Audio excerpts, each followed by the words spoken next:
सेतिबेले कथा आस्तला जे आगामी दिन में जो मेडिएशन प्रोसेस गाँ गली मानकरे ताकू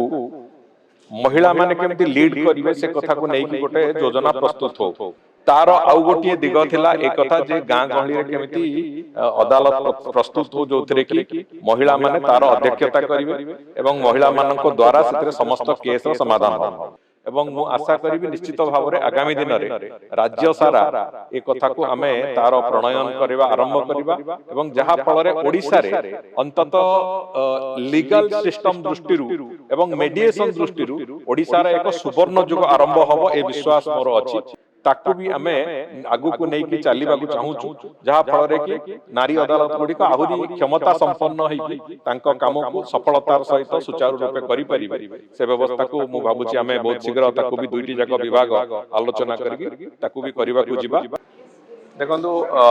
ये गोटे अत्यंत अभिनव योजना आमे किछि दिन तळे जेते बेले मेडिएशन प्रोसेस को आगु को नबा पई एज पर मेडिएशन एक्ट मेडिएशन प्रोसेस को ग्रामांचल रे लोक मानक पाखरे पहुंचेबा पई एवं विशेष करी कि गाँ गहली रे रोथिबा महिला मानक भितरे आईन कानून संपर्क रे आउरी सचेतनता आनिबा पई तांका अधिकार बाबद रे आउरी सचेतनता आनिबा पई ये जो प्रक्रिया को आगु को केमती नै हबो पाखापाखि सरकार आसीबार 6-7 मास परे उभय women and child development department एवं लॉ डिपार्टमेंट जॉइंटली आमे मानवर उपमुख्यमंत्री उपस्थिति रे से बाबद रे गोटे विशद आलोचना हेतला सेति बेले कथा आस्तला जे आगामी दिन रे जो मेडिएशन प्रोसेस गाँ गली मानकरे ताकू महिला माने केमती लीड करिवे से कथा को नै कि गोटे योजना प्रस्तुत हो एवं सेते बेले विभाग तरफ रु कहा जाइथला डिपार्टमेंट रो प्रिंसिपल सेक्रेटरी सेते बेले गोटे प्रपोज करतले जे केंद्र सरकार गोटे योजना नारी अदालत उपरे से योजना को आमे इम्प्लीमेंटेशन कले केमिति हबो से आलोचना आगु को नै कि आज विभाग तरफ रु मोर भी गोटे जोटा बहुत दिन धरी कि मोर मन रे आशा थिला जे जेमिति ऑल वुमेन कोर्ट जोटा मु आगुरु भी कहिछि गणमाध्यम आगे जे आमे ओडिशा रे ऑल वुमेन कोर्ट जोथरे कि जुडिशियल अफिसर को आरंभ करी कि सेठी क्लरिकल स्टाफ पर्यंत प्रोसिक्यूटिंग अफिसर पर्यंत समस्ते महिला थाई कि महिला के जो महिलांकर संपर्कित केस गुड़िक से विचार हो बोली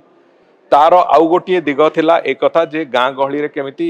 अदालत प्रस्तुत हो जो कि महिला माने तार अध्यक्षता करिवे एवं महिला मानक द्वारा से समस्त केस रो समाधान हो आज जो नारी अदालत माध्यम रे न्याय सखी अपॉइंट करिवार जो प्रक्रिया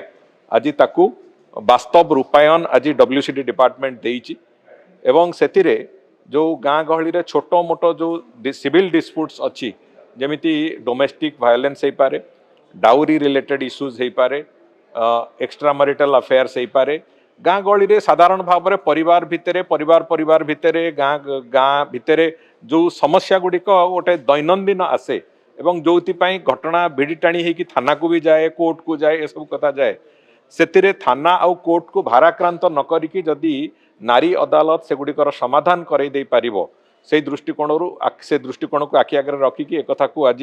10टी जिल्ला रे 10टी नारी अदालत आज प्रतिष्ठा गोटे पायलट बेसिस से आरंभ करिसेंती एवं मु आशा करी निश्चित भाव में आगामी दिन में राज्य सारा एक कथा को आमे तार प्रणयन करवा आरंभ करवा एवं जहा फल ओडिशा रे अंतत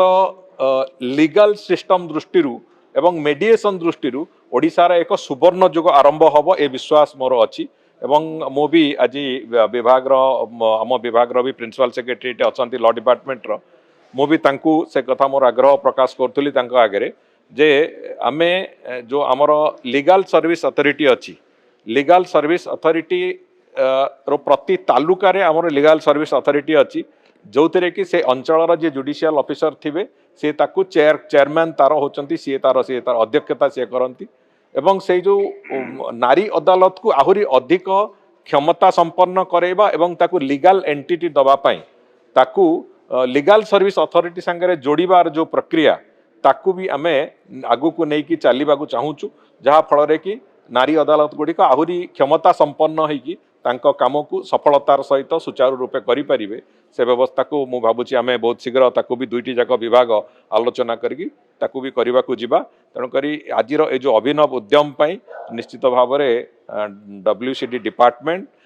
एवं माननीय उपमुख्यमंत्री को मोर धन्यवाद एवं मु कृतज्ञता भी जनाऊँ कहले अत्युक्ति हेबनी।